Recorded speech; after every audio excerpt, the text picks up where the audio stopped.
올해로 내가 이 땅의 공기를 들이마신 지 100하고도 5해가 되었네. 내 고향의 흙냄새보다 포연의 매캐한 냄새가 더 익숙했던 어린 시절을 지나 동포들이 굶주림에 쓰러져 가던 보릿고개를 넘고 폐허 위에 기적처럼 솟아오른 고층 빌딩 숲을 목격하며 나는 참으로 모진 세월을 건너왔지. 1920년에 태어나 지금까지 내가 배운 가장 시리고도 명확한 진실은 인간의 삶이란 결국 타인이라는 거대한 파도 속에서 자기라는 작은 섬 하나를 어떻게 지켜내느냐의 투쟁이라는 점이네. 자네들은 지금 풍요의 시대에 살고 있다고 말하지만 내가 보기엔 그 어느 때보다 빈곤한 영혼들이 서로의 시선을 구걸하며 연명하는 것처럼 보여 안타까움이 앞선다네. 사람들은 흔히 행복이 누군가에게 인정받고 사랑받는 데 있다고 믿곤 하지. 하지만 내가 한 세기를 넘게 살아오며 지켜본 바로는 타인의 인정을 갈구하는 행위는 마치 밑 빠진 독에 물을 붓는 것과 다르지 않네. 그것은 결코 채워질 수 없는 허기이며 자신의 목줄을 남의 손에 쥐어주는 가장 어리석은 노예 계약일 뿐이네.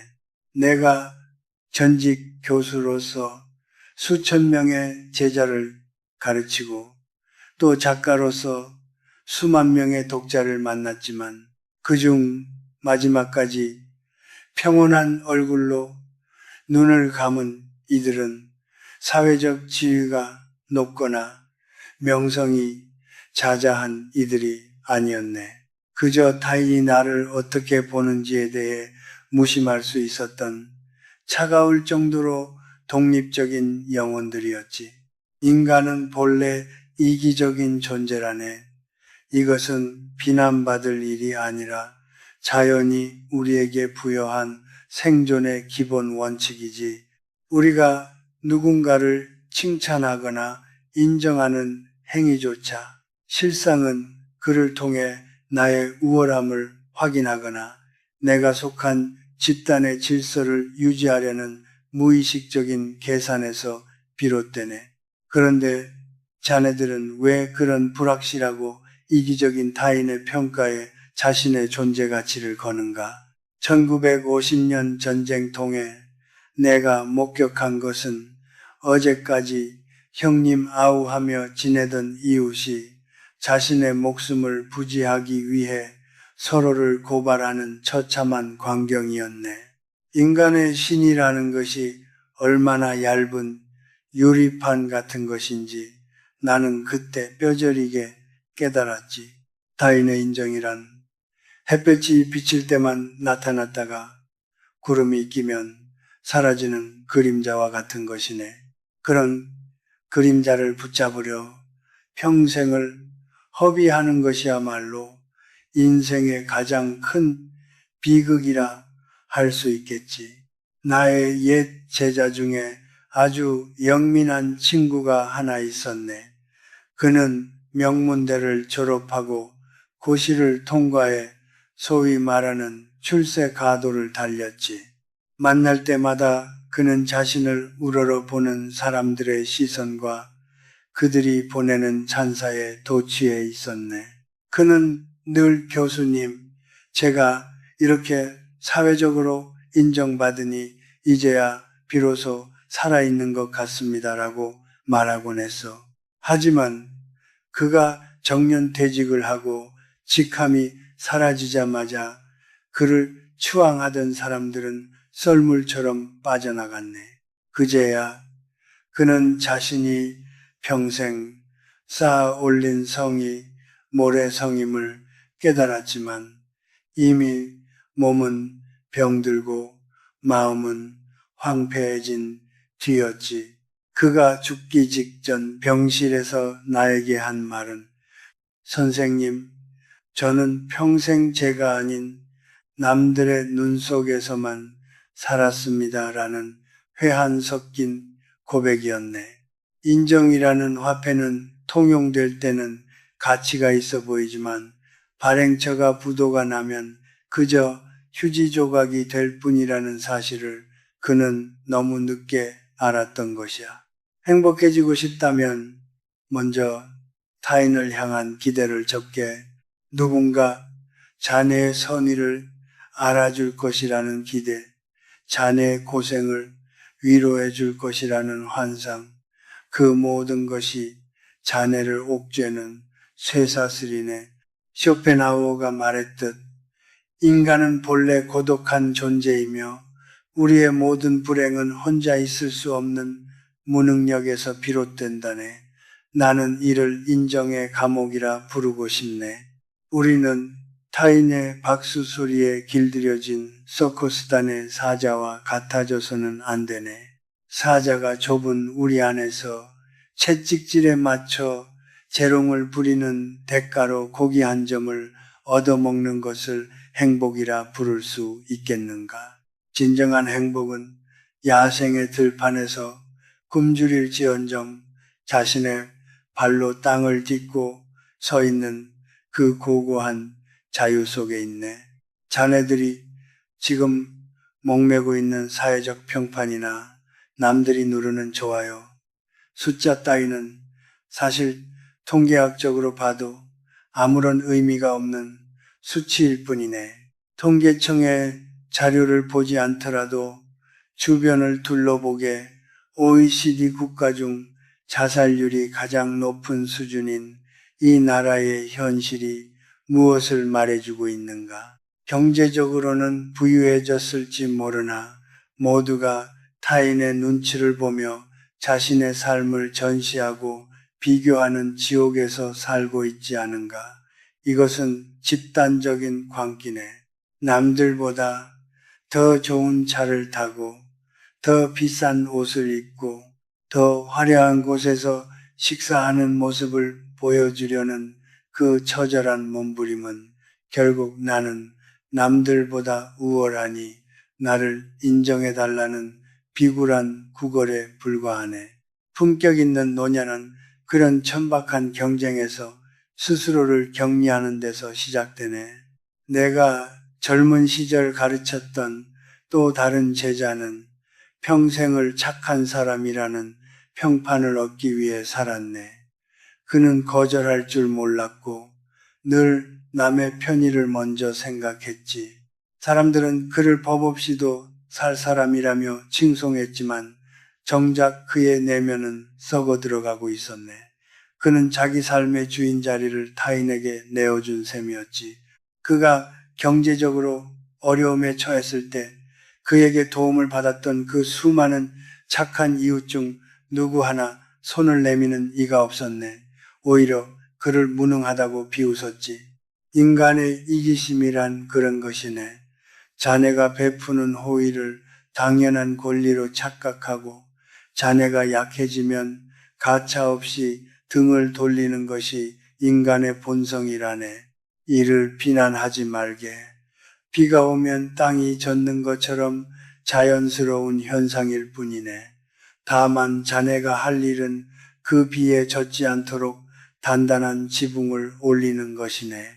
그 지붕이란 바로 경제적 자립과 건강이라네. 105년을 산 노인이 보기에 노년의 품격은 결코 자식의 효도나 이웃의 존경에서 나오지 않네. 그것은 오로지 자네의 통장에 찍힌 숫자와 자네의 두 다리로 걸을 수 있는 힘에서 나오네. 냉정하게 들리겠지만 이것이 이 세상을 관통하는 유일한 물리 법칙이네. 돈이 없으면 자식조차 당신을 짐으로 여기고 건강이 없으면 당신의 영혼은 육체라는 감옥의 죄수가 될 뿐이네. 타인의 인정을 갈구할 시간에 차라리 적금을 하나 더 들고 스쿼트 1개를 더 하게. 그것이 자네의 노년을 배신하지 않을 유일한 진실이네. 지적인 비유를 빌리자면 인간은 각자 하나의 독립된 행성처럼 존재해야 하네. 행성이 스스로 빛을 내지 못하고 다른 행성의 빛을 반사하기만 한다면 그 행성은 언젠가 차갑게 식어 사라질 운명이라네. 나는 지금도 매일 아침 차가운 물로 세수를 하고 정해진 시간에 산책을 하며 내 몸의 근육 하나하나가 움직이는 것을 감각하네. 그리고 내가 가진 얼마 안 되는 자산을 철저히 관리하며 누구에게도 손을 벌리지 않으려 노력하지. 이것이 내가 말하는 자립이네. 자네들을 지켜주는 것은 타인의 따뜻한 말 한마디가 아니라 스스로를 책임질 수 있는 실질적인 힘이라는 사실을 잊지 말게. 인간관계에 있어서도 나는 고슴도치의 지혜를 강조하고 싶네. 너무 가까이 다가가면 서로의 가시에 찔리고 너무 멀어지면 추위에 떨게 되지. 적당한 거리, 그 냉랭하면서도 안전한 거리를 유지하는 것이야말로 관계의 예술이네. 저 사람이 나를 어떻게 생각할까? 라는 고민은 자네의 뇌세포를 낭비하는 일일 뿐이네. 그가 자네를 좋게 보든 나쁘게 보든 그것은 그의 문제이지 자네의 문제가 아니네. 자네가 통제할 수 없는 일에 마음을 쓰지 말게. 광물이 수억 년의 시간을 견뎌 다이아몬드가 되듯 타인의 시선이라는 압력을 견뎌내고 오로지 자신만의 단단한 핵을 만들어가는 과정이 곧 인생이네. 내가 젊은 시절 한 원로 문인으로부터 들었던 말이 기억나네. 남의 눈에 들기 위해 쓴 글은 종이 낭비이고 자신의 심장을 꺼내 쓴 글만이 세월을 이긴다라고 말이지. 삶도 마찬가지네. 남의 각본대로 연기하는 배우는 박수가 멈추면 공허함에 무너지지만 스스로가 연출가이자 주연인 사람은 관객이 한 명도 없어도 무대 위에서 당당할 수 있네. 자네의 삶이라는 무대에 관객을 앉히지 말게. 조명을 끄고 오로지 자네 영혼의 소리에만 집중해보게. 그때 비로소 들리는 적막한 고요가 바로 진정한 평온이자 행복의 본질이라네.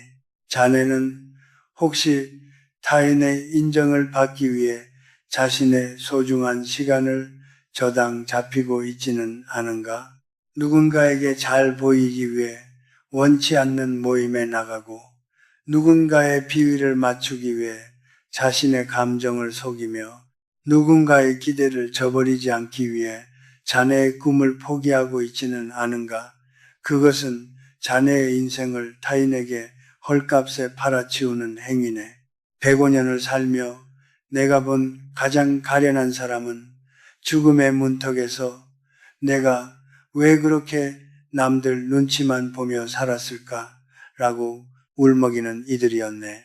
그들이 아쉬워한 것은 못다한 효도나 못다한 사회공헌이 아니라 자기 자신으로 살아보지 못한 그 짧은 생이었네.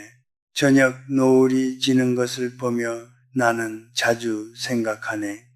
태양은 누군가에게 보여주기 위해 붉게 타오르는 것이 아니네. 그저 자신의 궤도를 따라 묵묵히 제 소임을 다하고 수평선 너머로 사라질 뿐이지. 그 무심함이 얼마나 아름다운가. 인간도 그래야 하네. 타인의 칭찬에 들뜨지 않고 비난에 위축되지 않는 철갑을 두른 듯한 내면의 평정을 얻어야 하네. 착한 사람이 되려고 애쓰지 말게. 그것은 대개 남에게 이용당하기 쉬운 사람이 되겠다는 선언과 다름없네. 대신 지혜롭고 단단한 사람이 되게 자신의 권리를 당당히 주장하고 부당한 요구에는 서늘하게 거절할 줄 알며 자신만의 원칙을 목숨처럼 지키는 그런 사람 말일세. 요즘 사람들은 외로움을 견디지 못해 끊임없이 타인과 연결되려 애쓰더군. 하지만 내가 보기에 그것은 연결이 아니라 예속이네. 혼자 있는 시간을 견디지 못하는 사람은 결코 강해질 수 없네. 고독은 자아를 만나는 가장 신성한 시간이자 타인의 시선으로부터 완전히 해방되는 유일한 통로네. 나는 105세가 된 지금도 혼자 있는 시간이 가장 즐겁네. 서재에 앉아 오래된 책들의 먼지를 털어내고 그 속에서 시대를 초월한 철학자들과 대화하며 내면의 소리를 기록하는 그 시간이 내 삶을 지탱하는 진정한 힘이라네. 자네도 고독을 친구로 삼게. 고독은 자네를 배신하지 않으며 자네가 누구인지 가장 정직하게 알려주는 거울이 될 것이네. 인정받고 싶어 하는 욕망은 마치 바닷물과 같아서 마실수록 더 심한 갈증을 불러일으키네. 한번 인정을 받으면 다음에는 더 큰 인정을 받아야 하고 그 기대치를 유지하기 위해 자네는 평생을 타인의 시선이라는 채찍에 쫓기며 달려야 하네. 그러다 어느 순간 힘이 빠져 넘어지면 그동안 자네를 응원하던 이들은 순식간에 차가운 구경꾼으로 변해 자네를 조롱할 것이네. 이것이 세상의 인심이고 이치네. 그러니 처음부터 박수를 기대하지 말게. 무대 위의 주인공이 아니라 무대 아래에서 자신만의 삶을 묵묵히 가꾸는 정원사가 되게. 자네의 마음이라는 정원에 타인의 잡초가 자라지 않도록 늘 깨어있게. 내가 한창 교단에 서 있을 때 어떤 학생이 물었네.